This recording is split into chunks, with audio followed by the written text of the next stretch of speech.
Ahí estás. Maite, hola María José. Estamos todos en familia. Yo creo que si se conectan alguna vez todos con los que he hecho directos, al final... ¡Hombre! Hola, Hola, ¿cómo estás? bien, ¿y tú? Muy bien. Lo Buenas hemos tardes. conseguido. Sí, menos mal. Estaba preocupada, digo, ay que no puedo conectarme. Mira, Susa, para que veas la primera pregunta. ¿Los fermentados tienen algún límite de ingesta diaria? Si es que la cantidad siempre importa. Que justo lo estábamos comentando antes. Claro, pues Bueno, yo creo que muy buenas tardes a todos. Bienvenidos a este. ¿Qué directo es este? ¿Es el décimo? Creo que es el décimo. O el undécimo, no lo sé.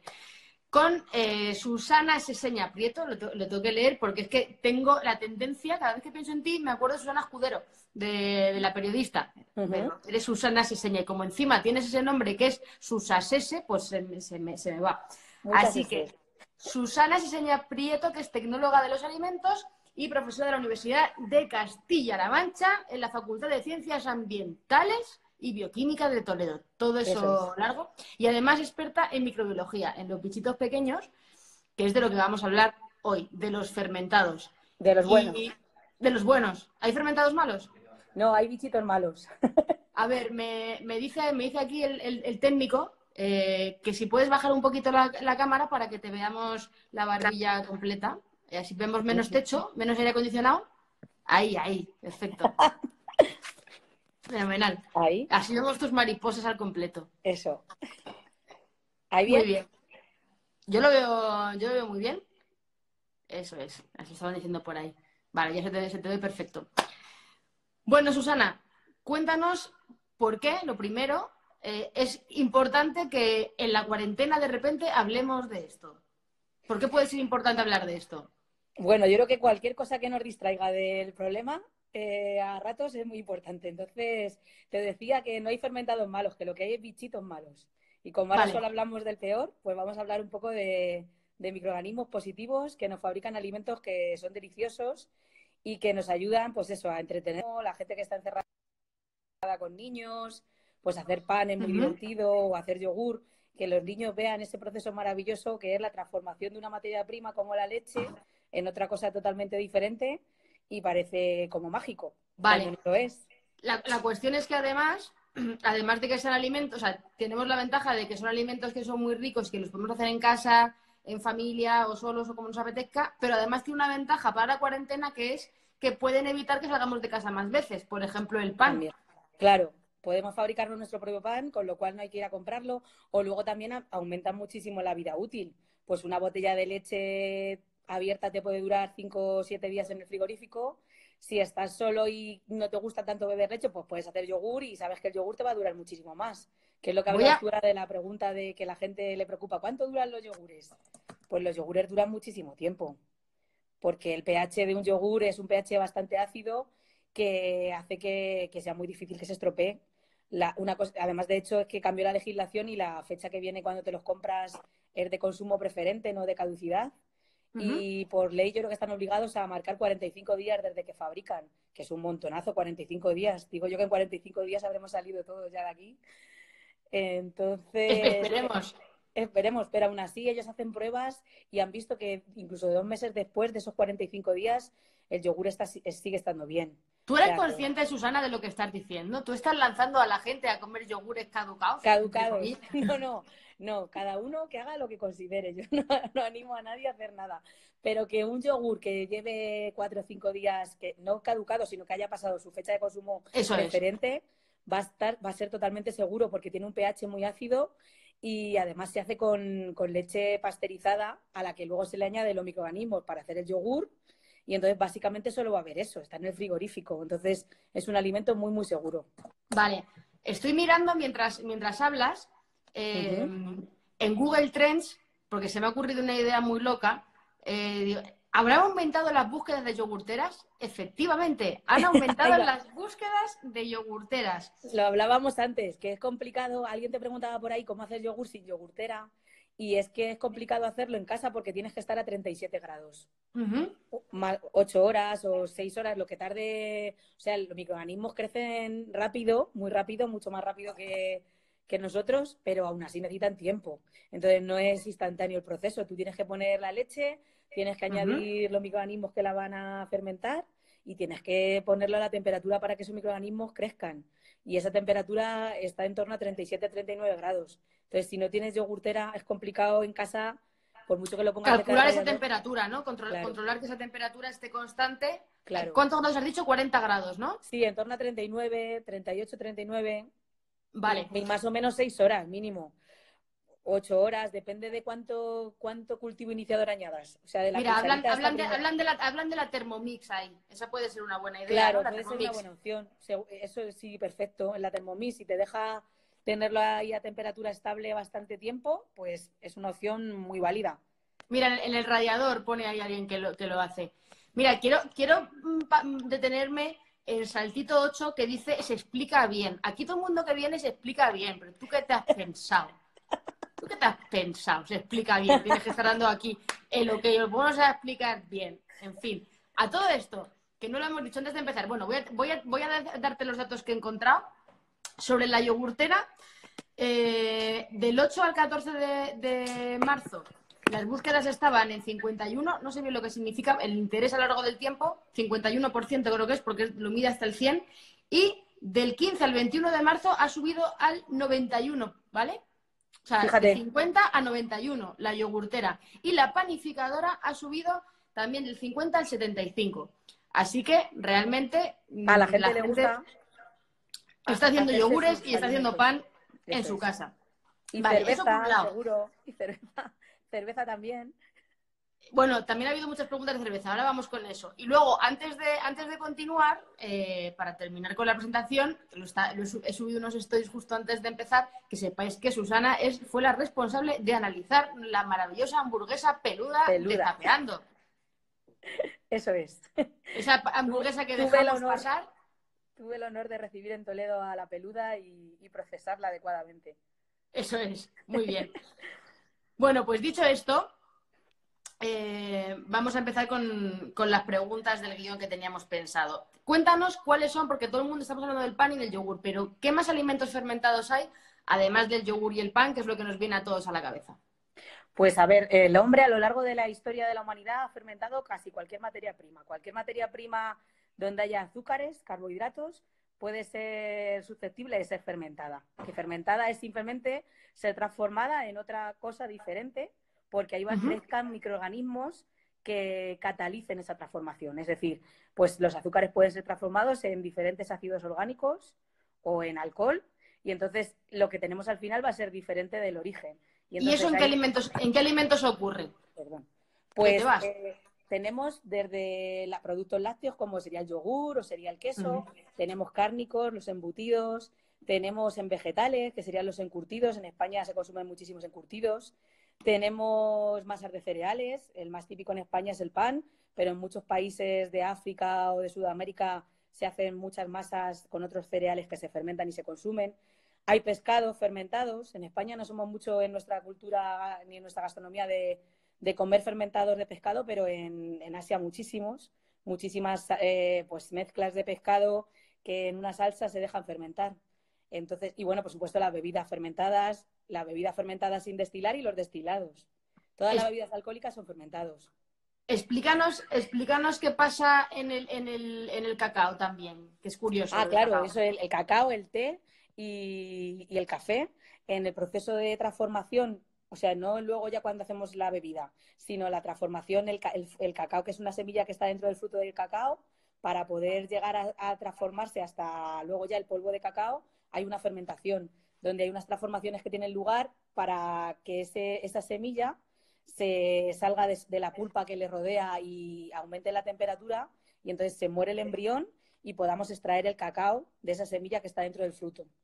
Vale, teníamos aquí una pregunta de nuestro amigo Carlos Molinero, que te ha puesto... ¿Lo conocemos Susana, los dos? Lo conocemos levemente, que ha preguntado que si cuando todo vuelva a la normalidad se habrá una última charla de ciencia a la carta. Entonces, bueno, es una respuesta difícil porque estamos en un momento complicado. Creo que este año las cosas se están poniendo un poco difíciles, pero agradecemos el interés, Carlos. Y la otra pregunta era, ¿en los alimentos ahumados podemos encontrar microorganismos?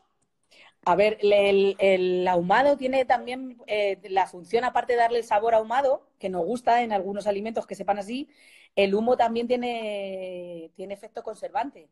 Hay compuestos en el humo que matan microorganismos. Lo que pasa es que luego, una vez que tú lo sacas imagínate un lacón ahumado, cuando tú lo saques del envase, luego ya nada está estéril, porque los microorganismos son ubicuos, pero sí que es verdad que ese ahumado, junto con otros conservantes que lleve, van a hacer el efecto de conservar y de aumentar esa vida útil de los alimentos. Vale. Está ahí Carlos preocupado, le está contestando a Arantxa que sí, que va a haber más. Que no sé, Que va a haber tú, más. Carlos, tú no sufras. Tú no sufras, que el bicho no acaba con esto. Esto es una cosa temporal. Un paréntesis. Eso es. Has hablado antes de los encurtidos. Nos vamos a detener un poquito. Los pepinillos que venden en bote, esos pepinillos, la mayoría están pasteurizados, ¿no? Con lo cual... Sí. Pero claro, porque la fermentación tiene, o sea, normalmente los encurtidos en las industrias, las aceitunas, los pepinillos, las berenjenas de Almagro, las cebolletas, lo que hacen es las fermentan en barriles de muchísimos kilos juntos y luego ya los envasan en los frascos o en los botes metálicos y los pasteurizan. Entonces lo normal es que cuando tú ya te lo comes, el microorganismo no esté vivo. Eso sería otra cosa que tendríamos que diferenciar entre alimentos fermentados donde tú ingieres el microorganismo vivo, como en el caso de los yogures o del kéfir, y en otros donde el microorganismo ha tenido la función de fabricarte el alimento, pero luego ya está pasteurizado y tú no estás consumiendo el microorganismo. Entonces entraríamos en el mundo de los probióticos. ¿Qué alimentos fermentados serían probióticos y cuáles no lo serían? Porque para que un alimento sea probiótico, necesitas que al ingerirlo el microorganismo esté vivo. Y eso te pasa en el yogur, pero no te pasa en el pepinillo del bote que está Bueno, pasteurizado. te pasa en el yogur si no es un yogur pasteurizado después de la Ah, claro, fermentación, eso es, que también eso. los hay. Claro, pero se supone que en España la legislación, luego ya confundimos los nombres de los alimentos, pero legalmente el yogur, para que se llame yogur, tendría que estar vivo el cultivo iniciador. Lo que pasa es que yo creo que ahí hubo una polémica, Creo que Pascual ganó la ganó batalla ahí, ¿eh? y lo pudo, y a los que no, yo creo que los que no están en refrigerados, yo pensaba que no se podían llamar yogures, que eran postres lácteos, pero claro, esos tampoco valen de probióticos. Ahí hubo una batalla legal Ujú. y creo que al final ganó Pascual Ganó Pascual y lo puede llamar y como se quiera. llama yogur pasteurizado después de la fermentación, pero creo que pueden poner legalmente la palabra yogur y que eso Yogur, fue un antes y claro. un después ahí, porque realmente, claro, ¿No están vivos? no están vivos. Y hablando de esto, del tema antes de hablar de los probióticos, hay algo que se dice y es que el hecho de tener estas bacterias puede ayudar a detoxificar los alimentos, quitar cosas malas, que sean más disponibles. Explícanos un poquito de esto. Claro, eso por ejemplo, una persona que sea intolerante a la lactosa, pues la lactosa sería el azúcar que va a estar en la leche. En cualquier alimento elaborado con leche va a haber lactosa. Pero claro, si por ejemplo tú haces yogur y toda esa lactosa se te transforma en ácido láctico, Ujú. ¿vale? Pues ya tendrías unas concentraciones muy bajas, muy residuales de lactosa, y entonces a lo mejor una persona que no sea intolerante al 100%, sino que solamente le siente un poco mal, va a digerir muchísimo mejor el yogur que la leche. O sea, lo que haces es transformar unos compuestos en otros. Entonces, si ese compuesto te sienta mal, como puede ser la lactosa, o directamente, por ejemplo, en el caso del chucrut, lo que pasa es que los repollos o la lombarda o la col, a mucha gente le produce flatulencias porque tiene unos azúcares que son muy Que no se indigestos. digieren bien. Claro, entonces si tú lo fermentas, esos azúcares ya los va a haber metabolizado el microorganismo y no lo vas a consumir tú, entonces ya no te va a sentar mal. Vale, entonces ahí tendríamos, porque como se habla mucho de los... Yo quiero aquí diferenciar un poco, ¿no? Porque todos estos alimentos fermentados son muy positivos, pero también tienen como una patina de alimentos mágicos, ¿no? Entonces, lo que estamos hablando es, te lo he dicho muy bien al principio, que transforman unos compuestos en otros compuestos, que los alimentos no son tóxicos per se, no es que el alimento sea más puro, sino simplemente, pues, si te quita la lactosa, tú lo vas a digerir mejor. Si te quita Claro. unos azúcares que no absorbes bien, porque tus bacterias del intestino no las digieren bien, pues va a ser mejor. Pero dejando claro que los beneficios de los probióticos en ningún caso son mágicos, ¿no? No, eso lo hablábamos antes también, que un alimento por sí mismo nunca te va a curar de nada. O sea, una dieta variada y equilibrada puede ayudarte a que tú te sientas mucho mejor. porque si tomas cosas que te sientan mal, pues está claro que vas a estar malísimo. Pero de ahí a que te cures por comer un superalimento, que no creemos que existan, pues no. Básicamente podemos hablar de beneficios a nivel intestinal, Ujú. ¿no? Y el Sí. hecho de que... A ver, los probióticos al final lo que hacen es, o sea, un alimento es probiótico cuando las bacterias que están presentes en él vivas colonizan tu flora gastrointestinal, o sea, se implantan en tu células del intestino, se adhieren a ellas. Entonces, simplemente si consiguen, tienen que demostrar que sobreviven a la digestión, al pH del estómago, a las sales biliares y se acaban instalando en el intestino. Entonces, solo por ocupar ya espacio, como ellas son buenas, van a evitar que se implanten otras que no sean tan beneficiosas para ti. Pero es que luego además muchas de ellas demuestran que tienen, pues yo qué sé, en gente que tiene problemas de colon irritable Ujú. o síndrome de Crohn, o por ejemplo se está investigando mucho en bacterias probióticas que una vez que colonizan el intestino eliminan el colesterol y entonces te reduzcan los niveles de colesterol en sangre. O sea, que te aporten un beneficio, pero simplemente por estar, como las que fermentan los alimentos son de las buenas, ya por ocupar sitio no dejan a las malas estar.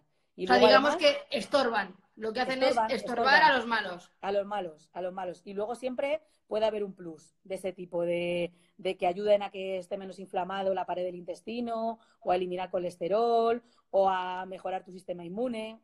Básicamente, la gente tiene que ver que las bacterias buenas, que generan unos ácidos que Ujú. son positivos, lo que hacen en el intestino es muchas veces sellar esa pared intestinal, Claro, digamos que hace que las células estén más juntitas más unas con las juntitas. otras Mm, y eso al final es positivo. es positivo. Vale, a nivel de la salud, sabiendo también que no hay ninguna declaración de salud aprobada ahora mismo para ningún alimento por los probióticos, es decir, con los yogures, con todas estas cosas. Es muy importante.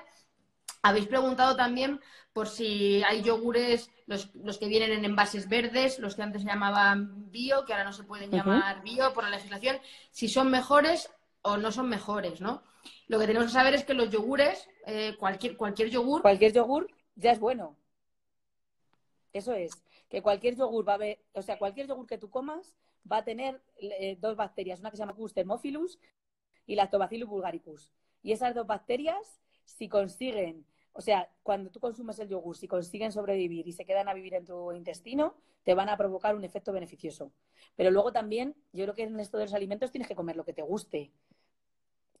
Si te eso está gusta bien, una... ¿no? Yo creo que es muy importante que vale que las medicinas te las tomas aunque no te gusten, pero un alimento te lo tienes que tomar porque lo disfrutes. Entonces yo lo que recomiendo a la gente es que coma lo que le guste y lo que le siente bien, porque al final una cosa que te sienta mal, por mucho que te digan esto es buenísimo, si a ti te parece horrible, pues no lo vas a hacer. Es Bueno, como a pues la dicho gente que le ha esto, dado lo de tomar limón en ayunas por las mañanas. Pues es uy, me que, encanta ese tema, me encanta ¿sabes? que ahora saques ese tema. Sí, pues eso, que si de verdad la gente que lo hace le hace sentirse mejor, pues hombre, malo no creo que sea, pero es que a mí me sentaría tan mal levantarme por la mañana y en vez de café tomar zumo de limón en ayunas, que es que no me lo planteo. Bueno, con el zumo de limón en ayunas, de hecho ahora mismo los dentistas tienen una batalla con esto porque lo que se ha visto es que el problema es que daña el esmalte dental. Ujú. Entonces recomiendan que si alguien quiere hacer eso porque le mola mucho, que lo haga con una pajita, porque sí que se están viendo problemas de erosión del esmalte. Es decir, no te va a hacer mal hasta cierto punto, ¿no? Hasta que te Entonces, lo hace. eso es, que quien quiera tomarse lo que se lo tome, pero ya está. Y dicho, echar nuestra cuñita del limón en ayunas por la mañana, están preguntando mucho también por los yogures tipo aumentan las defensas, los yogures líquidos. Ha habido alguien por ahí que decía que esos yogures son malos. No son malos, lo que hay que diferenciar, y ahora me corriges, Susana, pero yo creo que este tipo de yogures, el problema es que muchas veces se les añade azúcar. Es decir, tú tienes un yogur que puede tener una buena fermentación o puede tener unos lactobacillus X, que Ujú. no es malo, pero si tú le añades azúcar, ahí ese beneficio lo estás perdiendo, ¿no? Claro, bueno, eso ya, a ver, yo creo que cuanto más simple sea el yogur, porque decimos, o sea, que el yogur, el natural o el que haces tú en tu casa va a ser estupendo, porque solamente va a llevar eso, leche y los microorganismos y ya está. Entonces, cuanto menos ingredientes tenga un alimento, yo creo que siempre es más positivo. Pero claro, luego ya va en gustos también. Si no te gusta el yogur así ya tan plano, porque a lo mejor está demasiado ácido, pues a lo mejor algo tienes que hacer para podértelo comer. Vale, está preguntando mucho por el kéfir, entonces si te parece vamos a hablar de la parte, digamos, un poco más técnica, pero que me parece la más chula, y es que nos expliques los distintos tipos de fermentaciones que hay, Ujú. ¿vale? Aplicadas a cada producto. Tenemos fermentación acética, láctica, alcohólica. Entonces me gustaría que nos dijeras, pues por ejemplo, la cerveza, que ya son las 7:25 y vamos a Y hablar de la apetece. cerveza. ¿Qué tipo de fermentación tiene la cerveza? Y que nos dijeras la fermentación de la cerveza, la fermentación del kéfir, que están preguntando un montón. El kéfir nos importa muchísimo, todo lo que importa Ujú. que empieza por K, el kéfir, la kombucha, ¿Está el de moda? kimchi, eso es lo más. Y bueno, alguno más. O sea, ¿qué pasa exactamente? ¿Vale? Claro, Entonces lo vamos a que tienen que empezar, entender. si quieres, con. Claro, pues lo que tiene que entender la gente es que en función de qué microorganismo crece, o sea, hay muchísimos tipos diferentes de microorganismos y lo que hacen es que según el microorganismo que te crezca, va a llevar a cabo una fermentación u otra. Por ejemplo, para hacer bebidas alcohólicas, que sería la cerveza, el vino, la sidra, cualquier destilado, lo que vamos a hacer es, vamos a tener una fermentación alcohólica. Va a crecer un microorganismo que se llama levadura, bueno, que la más importante es Saccharomyces cerevisiae, y entonces esa levadura lo que hace es una fermentación alcohólica, te transforma los azúcares principalmente en etanol y CO2, Vale. ¿vale? O Si, sea, por ejemplo, es una bacteria que lo que hace es no, que no, en ese caso es una levadura, no es es una una levadura. bacteria, una Es una levadura, levadura que sí, se come el azúcar y lo transforma en alcohol. en alcohol y Eso es CO2. maravilloso. Sí, claro, porque a todo el mundo, bueno, a mucha gente le gusta el producto final de esa fermentación. Entonces, sin embargo, si queremos hacer yogur, pues lo que va a crecer son bacterias lácticas, ¿vale? Que lo que van a hacer es transformar los azúcares, sobre todo en ácido láctico. Entonces, el ácido láctico va a bajar el pH, por ejemplo, en el caso del yogur, el ácido láctico hace que baje el pH y que precipiten las proteínas. Y entonces la leche deja de ser líquida y se transforma en el yogur, que tiene otra estructura. Entonces ahí tenemos bacterias lácticas y las bacterias lácticas son también las que producen los encurtidos, las que están presentes en muchas fermentaciones de embutidos también, ¿vale? Ujú. Y por ejemplo, Saccharomyces cerevisiae, la de la fermentación alcohólica, es la que hace el pan también. El pan es producto de una fermentación alcohólica. Luego la pregunta que le entra a la gente es, ¿entonces el pan tiene alcohol? No, porque el pan luego lo cueces y cuando Claro, lo se cueces evapora. se evapora el alcohol porque es una concentración muy bajita. No estamos hablando de una concentración tan alta como en un vino, que tienes a lo mejor 14 grados de alcohol o 16 grados de alcohol. Entonces, y luego, por ejemplo, tendríamos fermentación acética para hacer vinagre.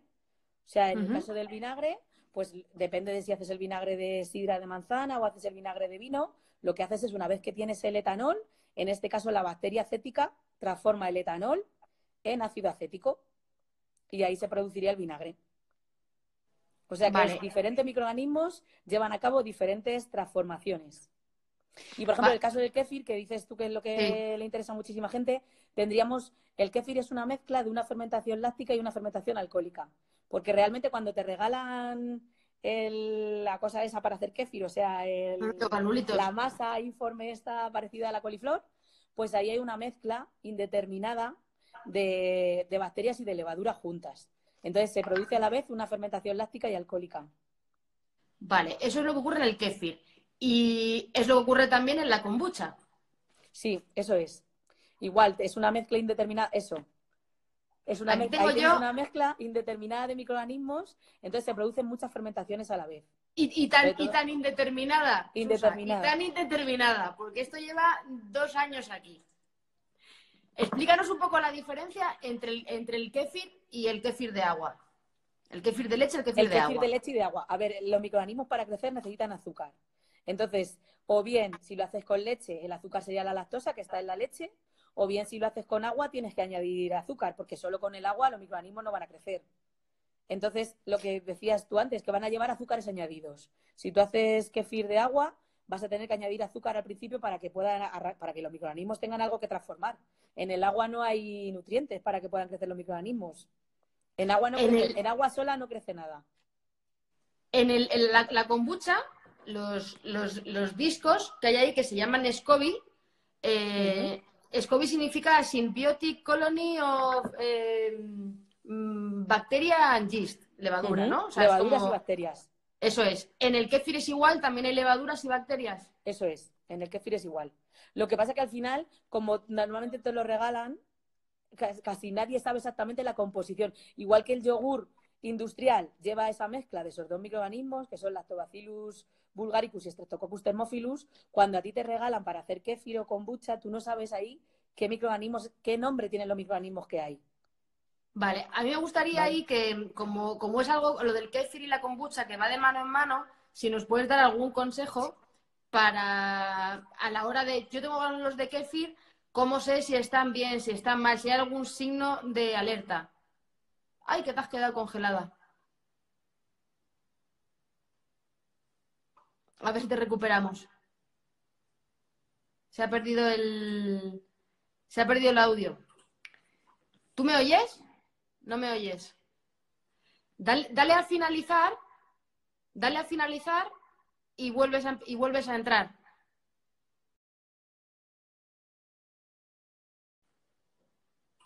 Ahí, se ha salido y ahora vuelve a entrar. Esto ya tengo yo una experiencia en fallos, sí. Ya hay fallos, sí, me he dado cuenta. A Valela, me he dado cuenta de que hay un fallo. A ver si aquí.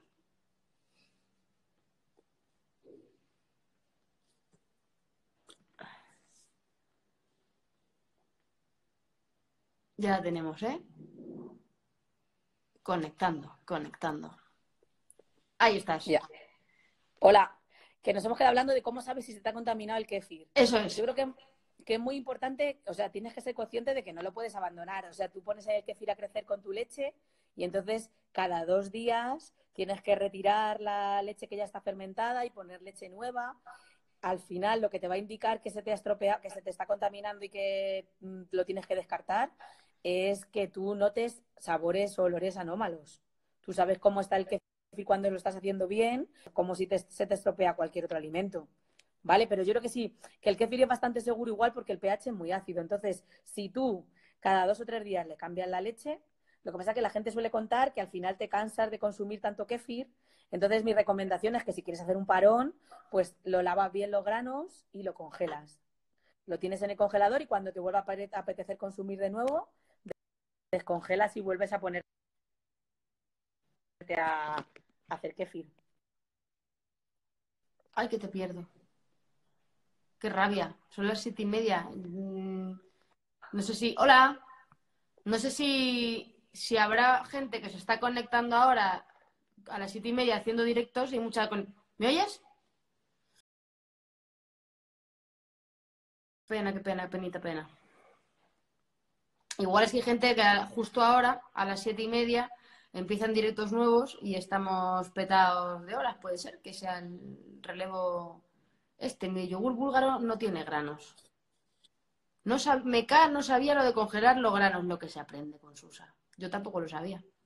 A ver si nos explica un poco más sobre esto. Uy, mira, lunas de Susana, qué bien. ¿Y qué tal? ¿Te aprobó? ¿Aprobaste tú o te aprobó ella? Ya, hola, Hola, ya. había gente sorprendida por el tema de la congelación, que no sabían que se podían congelar. ¿Alguna Claro, sí. precaución para congelarlos o...? Pues lavarlos bien y, pues lo normal, ¿eh? Los envuelves en papel de aluminio o lo metes en una bolsa de guardar cosas en el congelador para que no se te contamine con nada.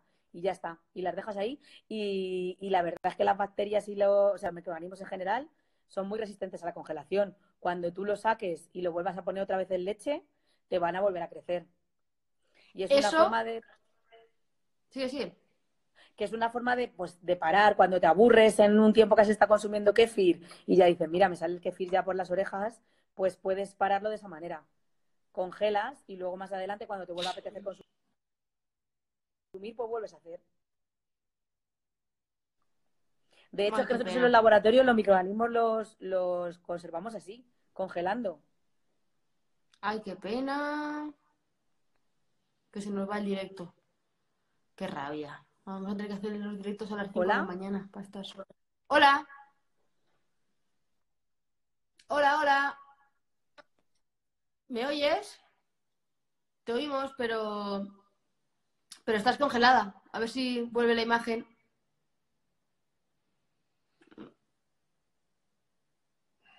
Qué mala suerte. Sí, pero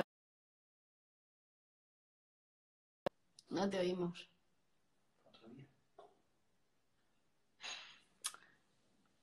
Bueno, vamos a intentarlo otra vez. Tenemos ayudas. Una vez descongelado, hay que desechar la primera producción del kéfir. Descongelar a temperatura ambiente. Venga, vamos a ver si nos resuelve Susana estas dudas.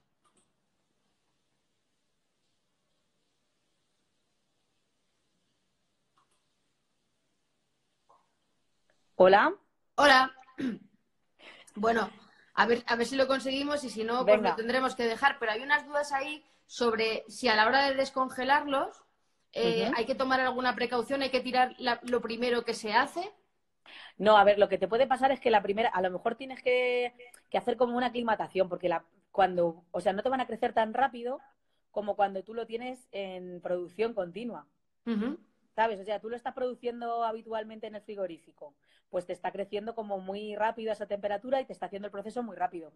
Cuando lo descongeles, pues le costará primero un poco arrancar, entonces a lo mejor no es necesario tirarlo, pero que a lo mejor sí que necesitas como algún tiempo más hasta que detectes el sabor que tú recordabas de la anterior producción de kéfir, Vale. ¿vale? Y esto me parece interesante porque ya que estás diciendo que las bacterias son resistentes a la congelación, o sea, aquí lo vemos como una cosa positiva, porque dices, oye, me lo guardo y lo aguanto. Pero esto también nos Claro, lleva a la seguridad alimentaria. A decir, ojo al congelar los alimentos, porque las bacterias claro no se mueren. que los alimentos congelados, los alimentos congelados tienen una vida útil también. Claro. Los, la, no se mueren. El frío no mata. La congelación, pero a las bacterias el frío no las mata. Lo único que hace es detener su crecimiento. Entonces, por eso es muy importante cuando congelamos alimentos para conservar, pues, tenerlo congelado el número de meses que te marque en función de lo bueno que sea tu congelador, como congelar a -18 que a -80 que congelamos en el laboratorio. Nosotros las mantenemos conservadas con gen, entonces eso hay que tener cuidado. Aquí lo estamos.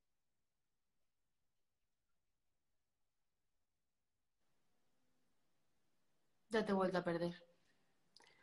Bueno, relájate. Es que tengo aquí a mi marido más nervioso que yo, ¿sabes? O sea, bueno, voy a cortar yo y voy a empezar.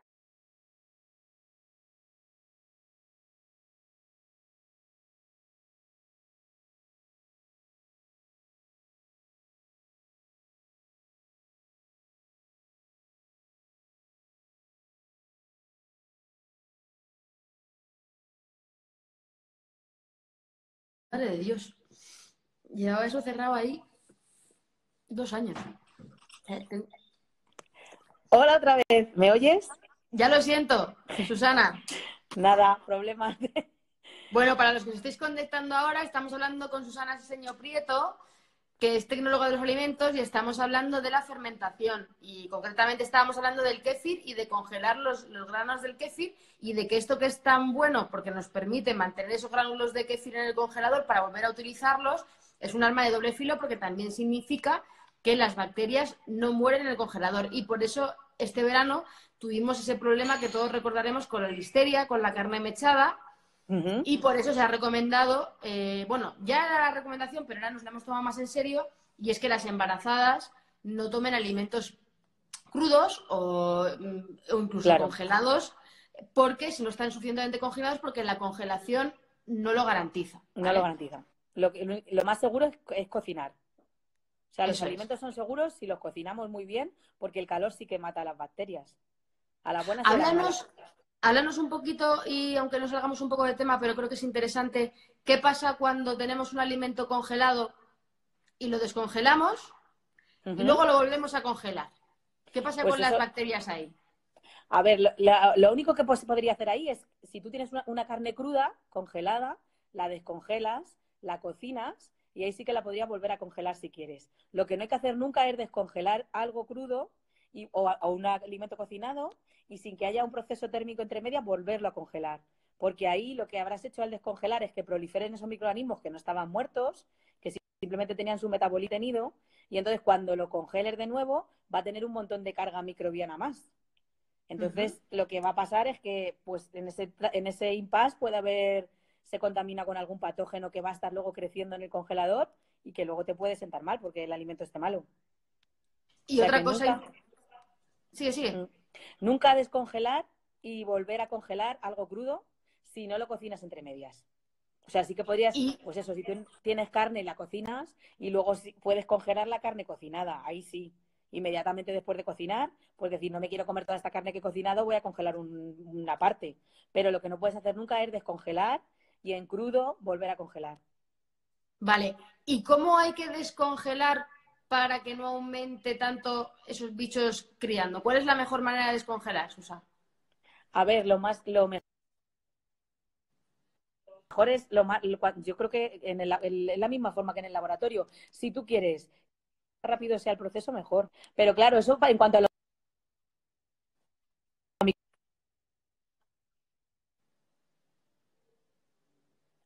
el problema está en que si tú lo haces demasiado rápido, lo que se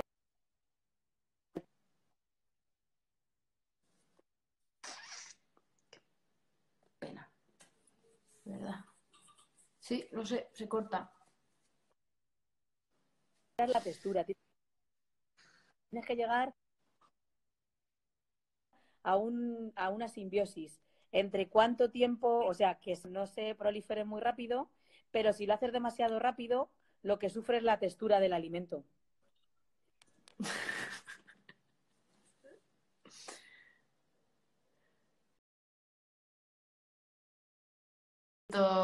Chicas, mira, Fulvia está ahí. Hola, Fulvia, ¿cómo estás? Es una pena porque está siendo súper interesante y además nos estamos metiendo en lo mejor, siempre es en lo mejor.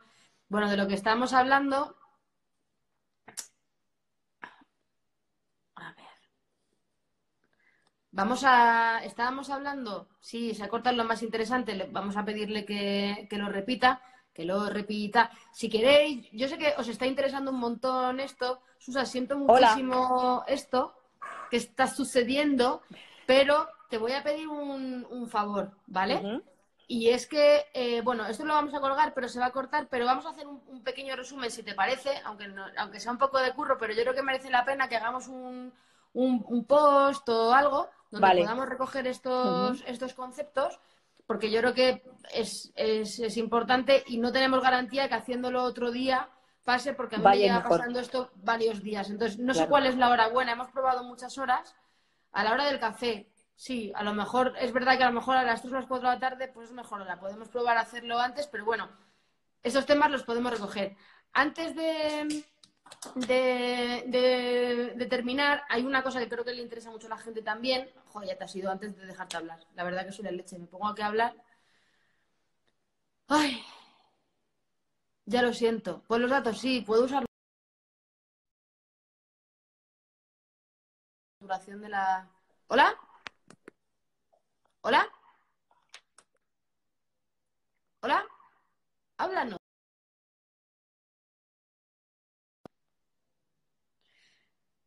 Bueno, se ha ido. Vamos a conectar a Suárez. Le voy a preguntar que no es problema del wifi, que es problema de saturación de las líneas. Vamos a preguntarle por la masa madre para que nos deje algo de la masa madre y haremos un post sobre cómo descongelar bien, ¿vale? Al final, una empieza un directo por un tema y no sabe por dónde va a terminar. Le voy a preguntar directamente por la masa madre, que creo que os interesa también mucho, ¿no? Y no quiero que se quede ahí. Susa, Hola. mira, a ver si Sí. tenemos suerte antes de que se corte. Cuéntanos algo sobre la masa madre, porfa, que está tan de moda. La masa madre es un poco como el kéfir, cuando dicen en las panaderías, masa madre del bisabuelo.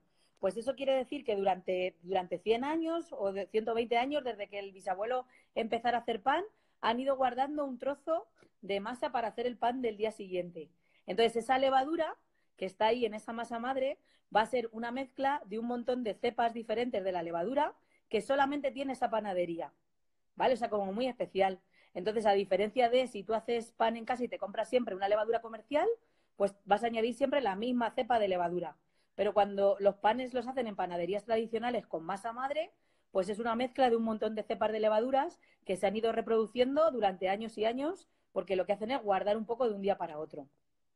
¿Vale? Y a nivel nutricional, ¿Sí? ¿Qué diferencias hay entre hacer un pan con masa madre y hacerlo con una levadura industrial? Pues al final, o sea, yo creo que los dos son buenos nutricionalmente. La única diferencia es que un pan hecho con masa madre es como más rico, porque más rico, o sea, va a haber como mucha más variedad de compuestos. Es como, por ejemplo, a lo mejor en un pan, yo no sé si se nota tanto, porque un pan es un alimento como muy sencillo, pero si todos pensamos en un queso, si comparásemos un queso que han utilizado un único cultivo iniciador y ya está, a un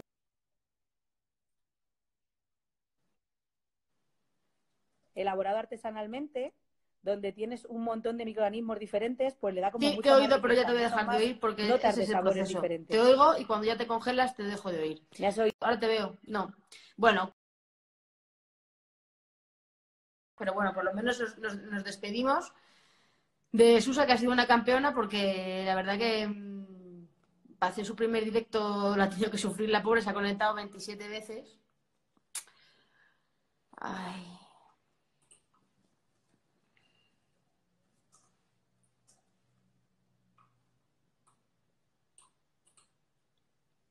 Nos vamos a despedir de Susa. Susa, nos vamos Hola. a despedir porque es una pena y no quiero tenerte sufriendo. Así que si nos quieres decir algo, echa el chorrilero que quieras hasta que se corte. Bueno, pues yo creo que lo que hemos hablado un poco antes, de que yo creo que la gente tiene que comer lo que le guste y comer muy variado. Y lo que a Oye, ti te guste, tampoco te pases. He dicho lo que quieras, pero no tanto. bueno, pero que dentro de, y que luego haga mucho deporte para quemarlo en el encierro. Entonces, que no hay alimentos mágicos, y que para gustos colores, y que a lo que a cada uno le sienta bien, pues es bueno, quitando, a ver, que la gente puede decir, pues es que a mí me sienta fenomenal las copas. Pues claro, pero todo con moderación, ¿no? Pues eso igual. Y que si a Ay, la Susa, que te gente, estás liando tú sola, ¿eh? Que te estás liando tú sola. que si a la gente le divierte hacer alimentos fermentados ahora en el encierro, pues todo lo que divierta y suba la Bueno, moral es bienvenido. Yo creo que fabricar lo que uno come, pues eso, levanta mucho el ánimo. pues sí, la verdad que es una buena, es un buen resumen. Y si encima son alimentos que puedan ser saludables con harina integral, por ejemplo, mira, ya la perdemos, pero bueno, nos ha llegado pizza y cerveza. No sois listas aquí ni nada. Ujú. Copas no que tocamos a menos. Estáis aquí lo mejor de cada casa, conectados, ¿eh? O sea, aquí menuda juerga. Esto empieza a parecerse a una fiesta, chicas. Bueno, que me ha encantado teneros. Me voy a despedir de Susa. Vamos a dejar este directo porque ha habido cosas que han estado, que se han podido ver y, bueno, haremos un apaño para subirlo a YouTube y que lo podáis ver. Y de verdad que tenéis mi compromiso y el de Susa de hacer algún resumencito y hacer algún post para que lo podáis ver, ¿vale? Y nada, como está claro que has triunfado, como la Coca-Cola, pues tendré que volver a invitarte y a engañarte. Intentaremos entre las 3 y las 4 de la tarde algún día a ver si hay menos saturación. No puedes hablar, no te podemos escuchar, pero bueno, ella está agradeciendo mucho también la invitación, está muy contenta de haber estado con todas nosotras y también se compromete a hacer todos los posts que sean necesarios para satisfacer vuestras inquietudes. Un beso muy grande, Susa, muchísimas gracias y gracias a todas por la paciencia. Adiós.